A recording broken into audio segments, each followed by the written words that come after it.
CIET NCERT द्वारा प्रस्तुत है कला पर आधारित कक्षा 6 की हिंदी की ध्वनि पाठ्य पुस्तक कृति। पृष्ठ 112 रंगमंच। एतदस्रेषु भावेषु सर्वकर्म क्रियासु च सर्वोपदेश जननम नाट्यमेद भविष्यति। अर्थ, ये नाट्य रसों, भावों तथा इन सभी अर्थात रस भाव आदि के कार्य और क्रियाओं के द्वारा उपदेश प्रदान करने वाला होगा। 114 स्रोत नाट्यशास्त्र अध्याय 1। पृष्ठ 113 मध्य स्तर के लिए रंगमंच। रचनात्मक, सकारात्मक और आनंदपूर्ण। रंगमंच एक ऐसी विधा है जो कहानी, अभिव्यक्ति और कल्पना से संबंधित है। यहाँ कोई भी उत्तर पूर्ण रूप से गलत अथवा सही नहीं ठहराया जाता। रंगमंच शिक्षण के लिए विद्यार्थियों की कल्पना, अपने विचारों के साथ प्रयोग की स्वतंत्रता और अनूठे तरीके से सोचने को प्रोत्साहित करना एक आदर्श वातावरण है। रंगमंचीय शिक्षण की आदर्श कक्षा वही है जहां एक विद्यार्थी परिहास बनाए जाने या हंसी का पात्र बन जाने के भय से मुक्त होकर खुलकर अपने विचारों और भावनाओं को अभिव्यक्त कर सके। शिक्षकों एवं विद्यार्थियों में इस मानसिकता से विकास के साथ एक दूसरे के प्रति सम्मान एवं सहयोग की भावना के माध्यम से ही समग्र शिक्षा के विकास को सुनिश्चित किया जा सकता है। रंगमंच को वास्तविक दुनिया के कौशल से जोड़ें। जिस समय बच्चे अपने आसपास की दुनिया के बारे में समझने लगते हैं, परिस्थितियों का सामना करने लगते हैं और ऐसे भावों का अनुभव करने लगते हैं जो पहले की तुलना में और भी अधिक पेचीदा हों और जो कि दैनिक जीवन से बिल्कुल अलग हों, ऐसे में रंगमंच और भी प्रासंगिक हो जाता है। रंगमंच एक योग्य निर्देशक या अभिनेता तैयार करने से कहीं अधिक भावनात्मक कौशल या जेंडर अनुभूति की असफलता को संभालने में कारगर बनाता है। रंगमंच इसके साथ साथ सार्वजनिक जीवन में बातचीत, समस्या निदान एवं समूह सहभागिता जैसी जीवन कौशल क्षमताओं का विकास कर अपनी प्रायोगिकता से परिचय कराता है। प्रस्तुतियों में भाग लें। विद्यार्थियों को लाइव प्रस्तुतियों को देखने के लिए प्रोत्साहित करना या अतिथि कलाकारों को बुलाकर पेशेवर रंगमंच से परिचित कराना और विद्यार्थियों की स्वयं के कला कौशल को प्रोत्साहित करना रंगमंच शिक्षा में अत्यधिक लाभकारी होगा। व्यक्तिगत अधिगम शैली की समझ। अपनी कक्षा में विविध अधिगम शैलियों को पहचानें और उन्हें सम्मिलित कीजिए। कुछ विद्यार्थी व्यवहारिक गतिविधियों में आगे बढ़ सकते हैं, जबकि अन्य लिखित या दृश्य शिक्षण अर्थात दृश्य से सीखना पसंद कर सकते हैं। बच्चों को स्वयं की रुचि के अनुसार संप्रेषण माध्यम अर्थात बोलना या लिखना चुनने का अवसर दीजिए। अधिक विकल्प प्रदान कीजिए और उनकी सैद्धांतिक समझ को विकसित कीजिए।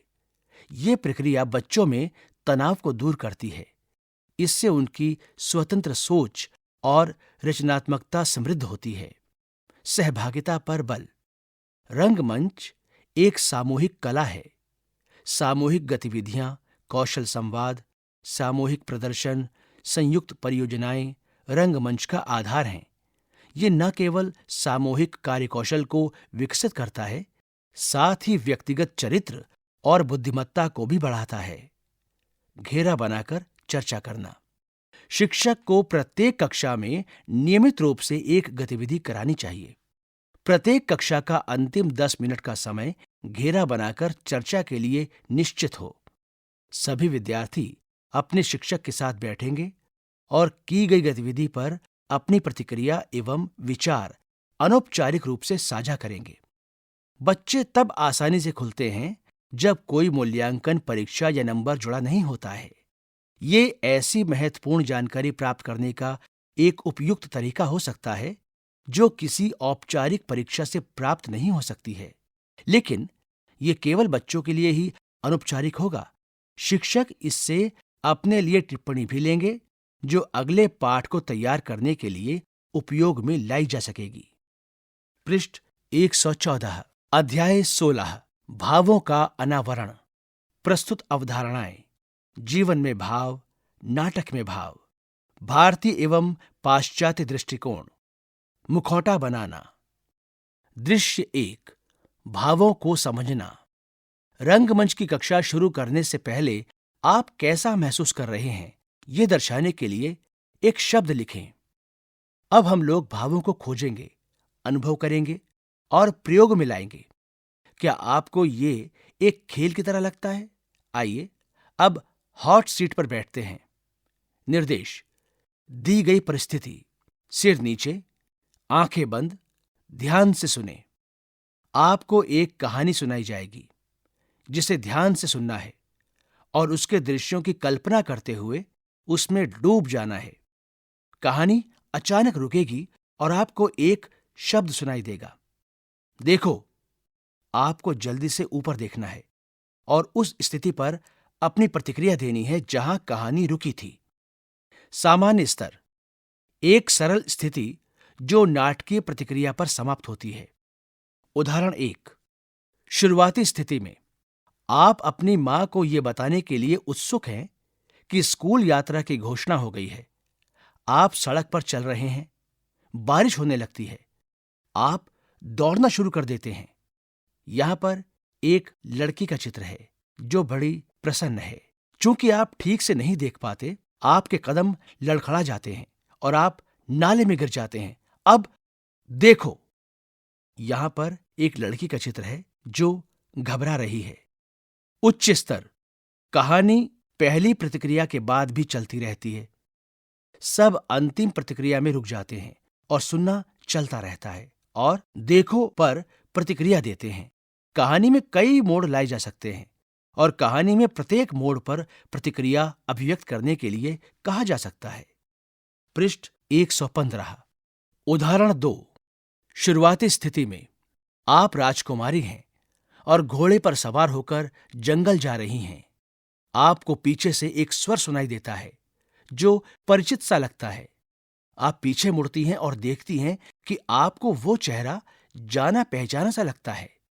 यहां पर एक लड़की का चित्र है जो मुस्कुरा रही है। आप याद करने का प्रयास करती हैं और आपको याद आ जाता है, ये वही व्यक्ति है जो हमारे पूर्वजों के फोटो में है, जो 500 साल पुरानी है। अब देखो, यहां पर एक लड़की का चित्र है जो कुछ परेशान है। मूर्तिवत ठहरिए। आप फिर उस व्यक्ति से बचने का प्रयास करती हैं, लेकिन वो आपका पीछा कर रहा है। आप तेजी से आगे बढ़ रही हैं। वो व्यक्ति चट्टान से टकराता है और उसकी जेब से कुछ गिर जाता है। ये वही खिलौना है जिससे कल आप खेल रहे थे। अब सोचो, यहां पर एक लड़की का चित्र है जो कुछ हैरान है और सोच रही है।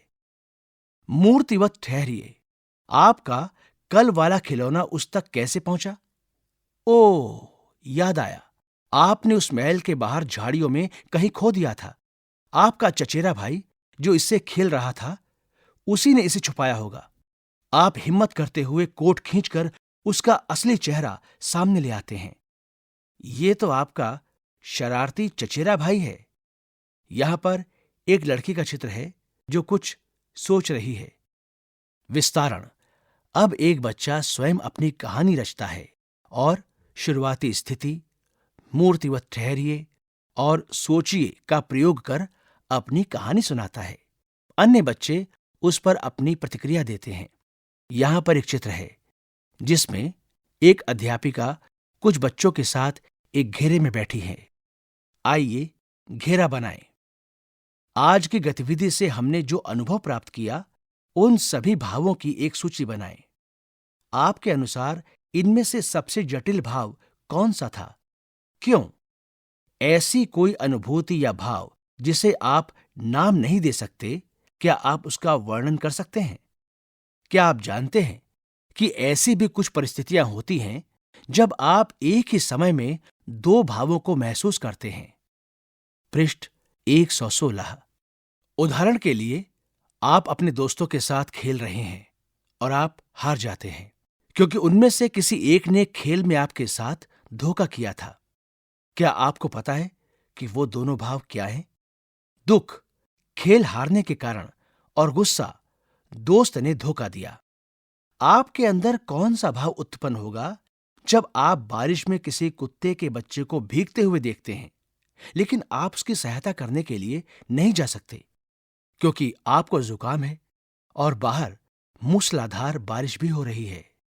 यहां पर एक कुत्ते का चित्र है जो बारिश में भीग रहा है। और बहुत अच्छे, हम सभी ऐसे भावों से गुजरते हैं। कभी कभी इन भावों की संख्या 3 भी हो सकती है, लेकिन ये तब तक ही ठीक है जब तक आपको पता चले कि आप किन भावों से गुजर रहे हैं। अब आप न केवल अपने भावों को पहचान सकते हैं, बल्कि उन्हें आप नाम भी दे सकते हैं। विभिन्न परिस्थितियों में अपने भीतर देखना और पहचानना बहुत महत्वपूर्ण है कि आप किस तरह के मनोभावों से गुजर रहे हैं।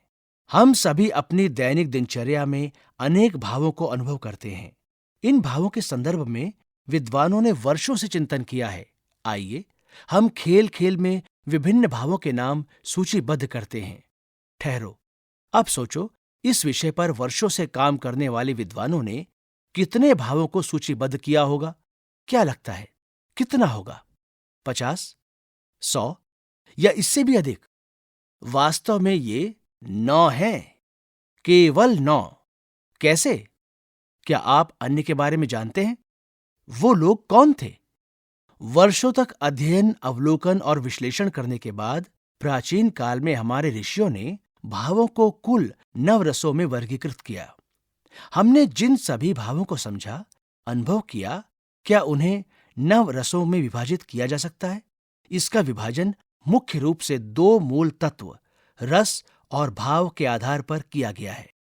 भाव, मन का स्थायी भाव, धारणा, विचार और प्रवृत्ति पर आधारित इसकी परिणति, ये आसानी से नहीं बदलता। स्थापित करने के लिए रस, संवेगात्मक सार, किसी परिस्थिति, अनुभूति और मनोभाव के परिणाम स्वरूप होने वाला अनुभव। पृष्ठ 117। क्या आपने कभी ध्यान दिया है, एक ही परिस्थिति में आपकी और आपके मित्र की अनुभूति भिन्न भिन्न होती है? ऐसा क्यों? इसका मुख्य कारण दोनों के भावों में अंतर का होना है, क्योंकि आपके पास एक भिन्न भाव है, अर्थात अलग दृष्टिकोण या विचार। इससे एक भिन्न रस अर्थात अनुभव जो आपने महसूस किया की उत्पत्ति होती है। इस पृष्ठ पर बाईं तरफ 2 चित्र हैं। पहले चित्र में एक लड़का और एक लड़की टीवी देख रहे हैं और उनके चेहरे पर विभिन्न भाव हैं। लड़की हंस रही है और लड़का घबरा रहा है। और अन्य चित्र में एक लड़का 2 लड़कों को डांट रहा है और 2 लड़कों में से एक लड़का घबरा रहा है और दूसरा शांत है। उदाहरण 1, आप अपने मित्र के साथ अपना पसंदीदा खेल देख रहे हैं। आपकी टीम जीत जाती है। आप रोमांचित हो जाते हैं। आपका मित्र खुश तो है, लेकिन उत्साहित नहीं होता है क्योंकि उसके पसंदीदा खिलाड़ी ने अच्छा स्कोर नहीं किया। 2, आप अपने मित्र के साथ खाना खा रहे हैं। कक्षा में एक शरारती बच्चा आता है और आप दोनों का मजाक उड़ाता है, हंसता है, हंसकर चला जाता है। आप चिढ़ जाते हैं, लेकिन स्वयं को नियंत्रित रखते हुए कहते हैं, कौन परवाह करता है? और दूसरी ओर आप देखते हैं कि आपका मित्र आहत होकर एक कोने में बैठा रो रहा है। इन दोनों घटित स्थितियों में विचार और परिस्थिति दोनों एक समान है। कौन सा भाव और अनुभव अर्थात रस उत्पन्न होगा, ये इस बात पर निर्भर करता है कि आपका मूल दृष्टिकोण या मूल विचार अर्थात भाव क्या है। भारत के महान ऋषियों मुनियों ने अपने अध्ययन में भाव और मानव मस्तिष्क के संदर्भ में अपने अनेक विचार दिए हैं। अपने अध्ययन के आधार पर उन्होंने रसों को हमारे अनुभव 9 रस में वर्गीकृत किया है। यहाँ पर 9 भावों के 9 चित्र हैं। पहले के नीचे लिखा है श्रृंगार अर्थात प्यार, खूबसूरती। दूसरे के नीचे लिखा है हास्य अर्थात विनोद, खुशी। तीसरे के नीचे लिखा है वीर अर्थात वीरता, साहस। चौथे के नीचे लिखा है भयानक अर्थात डर, भय। 5वें के नीचे लिखा है करुण अर्थात सहानुभूति, दुख। 6ठे के नीचे लिखा है विभत्स, घृणा, घिनौना। 7वें के नीचे लिखा है रौद्र अर्थात गुस्सा, क्रोध। 8वें के नीचे लिखा है अद्भुत अर्थात आश्चर्य, विस्मय। और 9वें के नीचे लिखा है शांत अर्थात शांति, परमानंद। पृष्ठ 118। अब आप उस सभी भावों को नवरसों में रख सकते हैं जिसकी हमने यहां चर्चा की है। अब आप इसे अनुभव करने की कोशिश कीजिए। खेल खेल में नवरस। इन नवरसों को समझने के लिए हम इस दिलचस्प खेल को खेलते हैं। सबसे पहले किसी कमरे में नवरसों को एक वृत्ताकार घेरे में अलग अलग दर्शाएं। जब संगीत बजना शुरू हो तो सभी विद्यार्थी उस वृत्त के चारों ओर घूमना शुरू कीजिए। जैसे ही संगीत बंद हो, जो विद्यार्थी जिस रस के पास खड़ा हो उसे उसी रस को अपने हाव भाव और क्रियाओं के माध्यम से व्यक्त करे। जो विद्यार्थी ऐसा नहीं कर पाएगा वो घेरे से बाहर हो जाएगा। संगीत फिर से बजना शुरू होगा और ये खेल इसी क्रम में लगातार चलता रहेगा। वैकल्पिक रूप से एक वृत्त के बजाय फर्श पर ही 9 वर्ग या आयत बनाए जा सकते हैं। रस की ये अवधारणाएं प्रदर्शन कला अर्थात नाट्य कला पर बड़े काम का एक छोटा सा भाग है। इनमें कहानी को पढ़ने के सबसे मूलभूत विचार से लेकर कला के माध्यम से मोक्ष प्राप्त करने की संभावनाओं तक सब कुछ है। जहां रूप सज्जा, वेशभूषा, प्रकाश, संगीत, नृत्य, पूर्वाभ्यास, अनुशासन, सुरक्षा और समाज के प्रति कला की जवाबदेही सहित विभिन्न पहलुओं के बारे में बात की गई है। इन प्रदर्शन कलाओं पर आधारित महान ग्रंथ को आचार्य भरत मुनि द्वारा लिखा गया है, जिसे नाट्य शास्त्र ग्रंथ के नाम से जाना जाता है। पृष्ठ के निचले हिस्से में 9 रसों को दर्शाते हुए नवरस का खेल खेलते हुए बच्चों का एक चित्र है। पृष्ठ 119। इसकी शुरुआत कैसे हुई? इसकी भी एक दिलचस्प कहानी है जिसे नाट्योत्पत्ति अर्थात प्रदर्शन कला का जन्म कहा जाता है। यहां पर एक चित्रकथा के माध्यम से नाट्य शास्त्र उत्पत्ति का वर्णन हुआ है, जिसे 7 चित्रों में बताया गया है। आइए अब हम एक एक करके इन चित्रों में वर्णित कहानी को सुनते हैं और समझते हैं। चित्र 1। सभी देवों के देवता ब्रह्मा जी ने देखा कि सभी देवता बहुत हतोत्साहित और आलसी हो गए हैं। वो कुछ भी न करके समय बर्बाद करते हैं। चित्र 2। फिर ब्रह्मा ने ऋग्वेद से पाठ, यजुर्वेद से अभिनय, सामवेद से संगीत और अर्थवेद से रस लिया। चित्र 3। उन्होंने एक अद्वितीय ग्रंथ नाट्यवेद की रचना की और उन्हें लगा कि देवता इसे पसंद करेंगे और इसका उपयोग करेंगे। चित्र 4। लेकिन देवतागण नाट्यवेद में कुछ भी समझ नहीं पाए और वो भ्रमित होने लगे। चित्र 5। इसलिए ब्रह्मा एक बुद्धिमान ऋषि भरत मुनि को बुलाते हैं और उनसे नाट्यवेद को सरल करने के लिए अनुरोध करते हैं ताकि कोई भी इसे आसानी से समझ सके। चित्र 6। तब भरत मुनि नाट्यशास्त्र लिखते हैं। वो अपने 100 पुत्रों को नाट्यशास्त्र के लिए चुनते हैं और एक प्रस्तुति तैयार करते हैं। चित्र 7। देवता प्रदर्शन कला को देखकर रोमांचित हो जाते हैं। उन्होंने इसे सराहा और इसकी प्रशंसा की और इसे अपने जीवन में अपनाया। ये कहानी हमें बताती है कि नाट्यशास्त्र प्रदर्शन कला पर लिखी गई एक पुस्तक है जिसमें चारों वेद और बहुत से अन्य प्रसंग सम्मिलित हैं। इसे 5वां वेद अर्थात पंचम वेद भी कहा जाता है। नाट्योत्पत्ति की इस कहानी से नाट्यशास्त्र ग्रंथ का आरंभ होता है। यदि आपने ये कहानी पढ़ी है तो इसका अर्थ यह है कि आपने नाट्यशास्त्र पढ़ना शुरू कर दिया है। हम आगामी कक्षा में इसके बारे में और भी प्रसंग जानेंगे। पृष्ठ 120। दृश्य 2। भावों का अन्वेषण। अब तक हमने चेहरे के हाव भाव और उसकी अभिव्यक्ति को देखा। इस बात को आप समझ गए होंगे कि आपके चेहरे का प्रत्येक अंग ये दिखाने में सहायक होता है कि आप अंदर से कैसा अनुभव कर रहे हैं। लेकिन केवल चेहरा ही क्यों? दो अन्य भी महत्वपूर्ण पहलू हैं जो हमें अभिव्यक्ति में मदद करते हैं। वो हैं स्वर और शारीरिक भाषा या देह भाषा। आइए स्वर और शारीरिक भाषा के माध्यम से इन सभी नवरस का पता लगाने का प्रयास करते हैं। अब चलिए इसी तरह एक खेल खेलते हैं, हॉट सीट।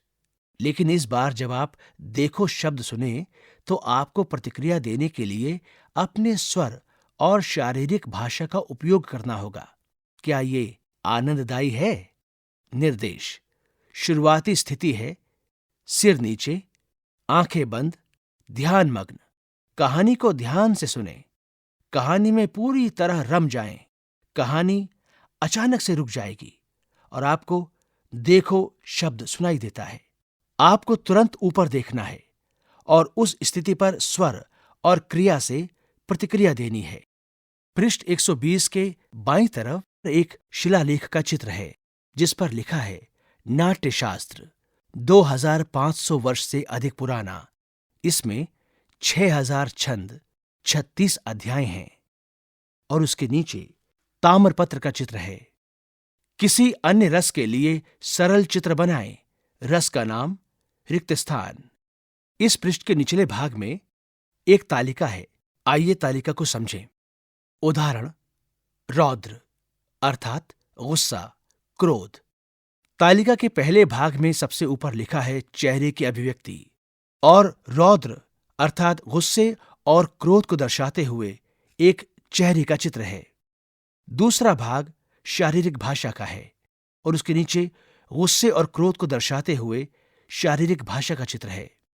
तीसरा चित्र में चेहरे की अभिव्यक्ति और शारीरिक भाषा का संयुक्त रूप है और इसके नीचे इन दोनों भावों को दर्शाता हुआ एक चित्र है। इसके आगे की तालिका रिक्त है। यहां आपको इसी तरह का कोई अन्य भाव लेकर चेहरे की अभिव्यक्ति, शारीरिक भाषा और इन दोनों का संयुक्त रूप का चित्र बनाना है। पृष्ठ 121 आधारभूत, एक सरल परिस्थिति जो एक नाटकीय प्रतिक्रिया में समाप्त होती है। अग्रिम, कहानी पहली प्रतिक्रिया के बाद भी आगे बढ़ती रहती है। वो अंतिम प्रतिक्रिया में रुक जाते हैं और सुनना जारी रखते हैं और देखो पर प्रतिक्रिया देते हैं। कहानी में कई मोड़ लाए जा सकते हैं। कहानी में प्रत्येक मोड़ पर क्रिया प्रतिक्रिया हो सकती है। विस्तार: शुरुआती स्थिति, मूर्तिवत ठहरिए और सोचिए के साथ बच्चे स्वयं अपनी कहानियां सुनाएं, जबकि अन्य बच्चे प्रतिक्रिया दें। यह देखना अद्भुत है कि कैसे आप न केवल अनेक स्थितियों में भावों को पहचानने में सक्षम हैं, अपितु अपने चेहरे, शरीर और स्वर का उपयोग करने में भी सक्षम हैं। ठीक वैसे ही जैसे हम सोच रहे थे कि सदियों पहले लोगों ने भावों को कैसे देखा होगा और उसका विश्लेषण किया होगा, तभी तो भारत में नवरस की खोज हुई होगी। अब हम देखेंगे कि अन्य देशों में होने वाले प्रदर्शनों में भावों को किस प्रकार देखा जाता था। यहां पर एक अध्यापिका बच्चों के साथ घेरा बनाकर बैठी है। बच्चों के चेहरे पर विभिन्न प्रकार के भाव हैं। आइए घेरा बनाएं। उन भावों की सूची बनाएं जिन्हें हमने आज अनुभव किया। जब आपने स्वर और क्रिया को जोड़ा तो क्या यह करना आसान था या केवल चेहरे के भाव प्रकट करना आसान था? क्या ऐसा कोई अनुभव है जिसे आप नाम नहीं दे सकते? क्या आप इसे ध्वनि, क्रिया या अभिव्यक्ति के साथ निभा सकते हैं? एक ही दिन में आप जो भाव बार बार अनुभव करते हैं उसका अवलोकन कीजिए। पृष्ठ 122। इस पृष्ठ के बाईं तरफ दो चित्र हैं। पहला चित्र ग्लोब का है। इस चित्र में ग्रीक की राजधानी एथेंस को चिन्हित किया हुआ है और उसके नीचे लिखा है मानचित्र पैमाने पर नहीं, कलाकार प्रतिनिधित्व। यहां पर एक और चित्र है जो डायनोसिस का है। ये ग्रीक मनोरंजन का देवता है। ओड एक प्रकार का गीत काव्य है जिसमें किसी घटना या व्यक्ति का महिमा मंडन किया जाता है।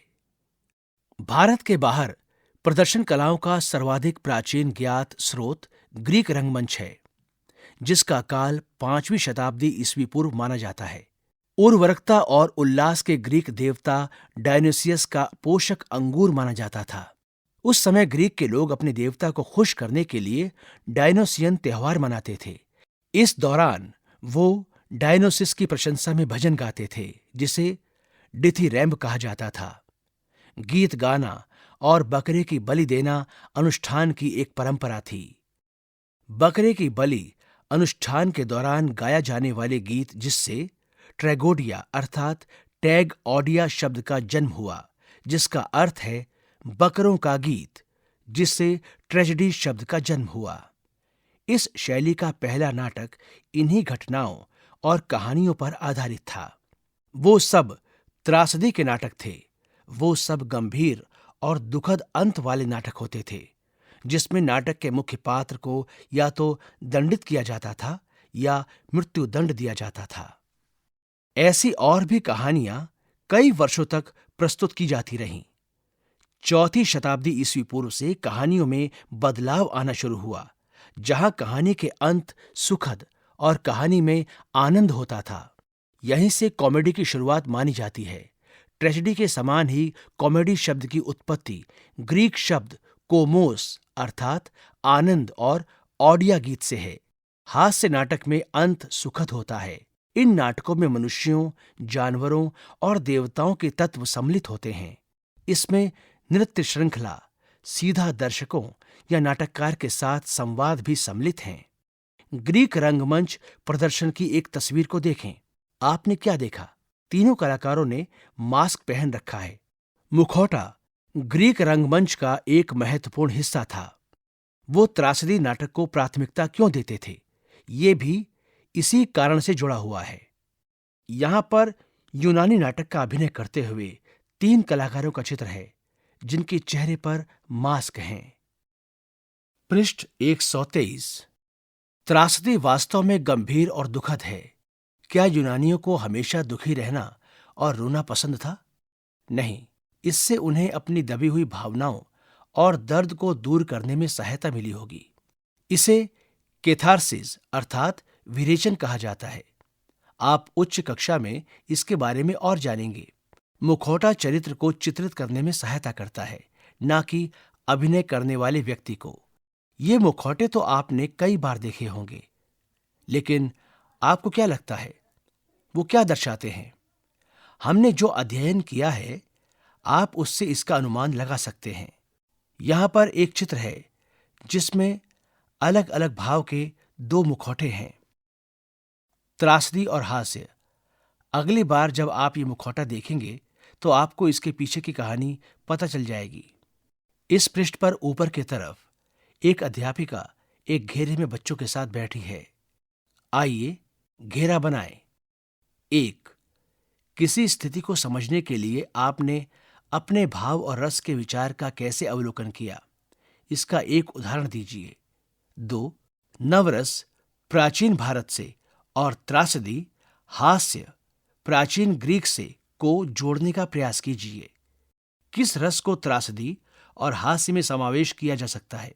क्या और भी भाव हैं जिन्हें इनके अंतर्गत वर्गीकृत नहीं किया जा सकता? 3.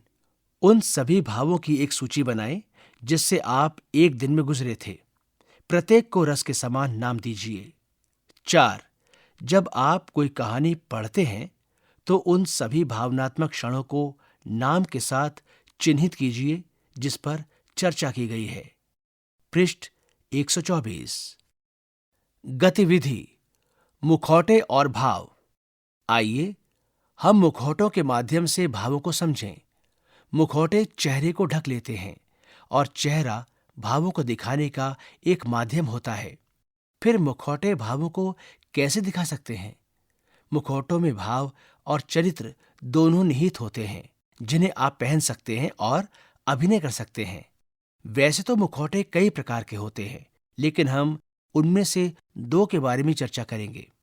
कैंची और गोंद का प्रयोग करते समय सावधानी रखिए उनका प्रयोग अपने अध्यापक के पर्यवेक्षण में ही कीजिए। पृष्ठ के बाईं तरफ आधा मुखौटे के 2 चित्र हैं और उनके नीचे लिखा है आधा मुखौटा।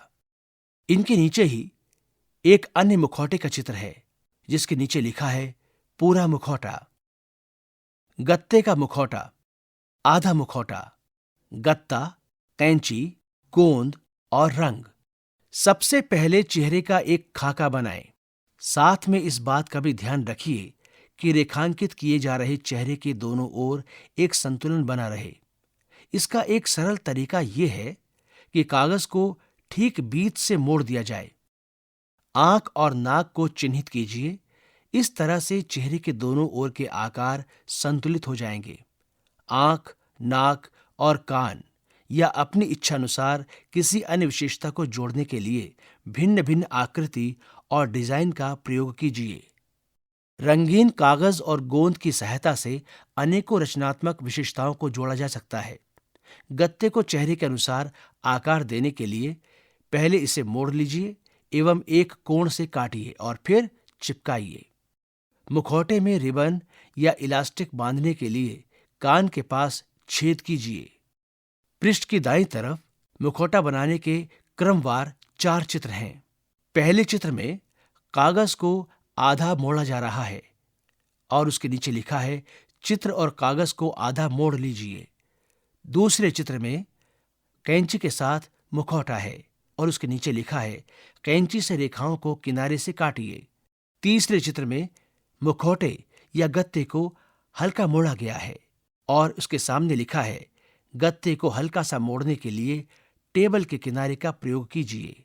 और चौथे और अंतिम चित्र में एक मुखौटा है जो तैयार है और उसके सामने लिखा है अपने मुखौटे को रंगों, सीप, शंख, पंख या अपनी पसंद की किसी भी वस्तु से सजाएं। पृष्ठ 125। कागज का मुखौटा, पूरा मुखौटा, पुराना अखबार, एक गुब्बारा, गोंद, कैंची और रंग। कागज को टुकड़ों, अखबार या सामान्य कागज को फाड़ लीजिए, उसे पानी में गीला कीजिए और गुब्बारे की सतह पर धीरे धीरे लगाएं। गुब्बारे के आधे हिस्से को दिए गए चित्र की तरह ढकिए। कागज के किनारों को एक दूसरे के ऊपर चढ़ाकर लगाएं। चेहरे की आकृति के उभर आने तक गीले कागज की परत को बार बार लगाएं। इसे पूरी तरह सूखने दीजिए। कागज की गीली परत लगाने, उसके सूखने, दोबारा परत लगाने और इच्छित आकार प्राप्त करने की इस प्रक्रिया में लगभग 3 दिन लग सकते हैं। गुब्बारे को फोड़ लीजिए और निश्चित आकार के लिए कागज को काट लीजिए। पात्रों के अनुसार मुखौटों में रंग भरिए।